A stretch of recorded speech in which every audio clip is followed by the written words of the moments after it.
வால்பாறை அடுத்த நல்லகாத்து எஸ்டேட் சாலையில் மக்களின் வரி பணத்தை வீணடிக்கும் நகராட்சி. கோவை மாவட்டம் வால்பாறை நகராட்சிக்கு சொந்தமான நல்லகாத்து எஸ்டேட் பகுதியில் உள்ள காங்கிரஸ் சாலையில் 92 லட்சத்திற்கு டெண்டர் விடப்பட்டு கடந்த 6 மாத காலமாக பணி முடிந்து 20 மீட்டர் தூரத்தை காங்கிரஸ் சாலை அமைக்க முடியாமல் மக்களின் வரி பணத்தை வீணடிக்கும் நகராட்சி நிர்வாகம்.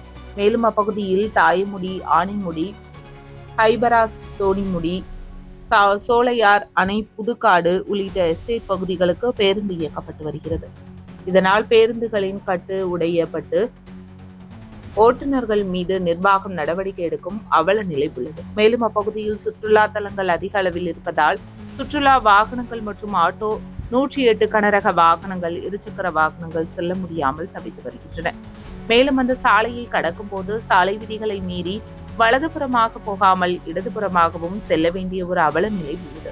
இதனால் விபத்துகள் ஏற்பட வாய்ப்பு அதிகமாக உள்ளது. எனவே உடனடியாக நகராட்சி நிர்வாகம் அதை கண்டுகொண்டு அந்த சாலையை சீர் செய்து பொதுமக்களின் பயன்பாட்டிற்கு கொண்டு வரும்படி சுற்றுலா பயணிகள் மற்றும் வாகன ஓட்டிகள் நகராட்சி நிர்வாகத்திற்கு கோரிக்கை வைத்துள்ளது.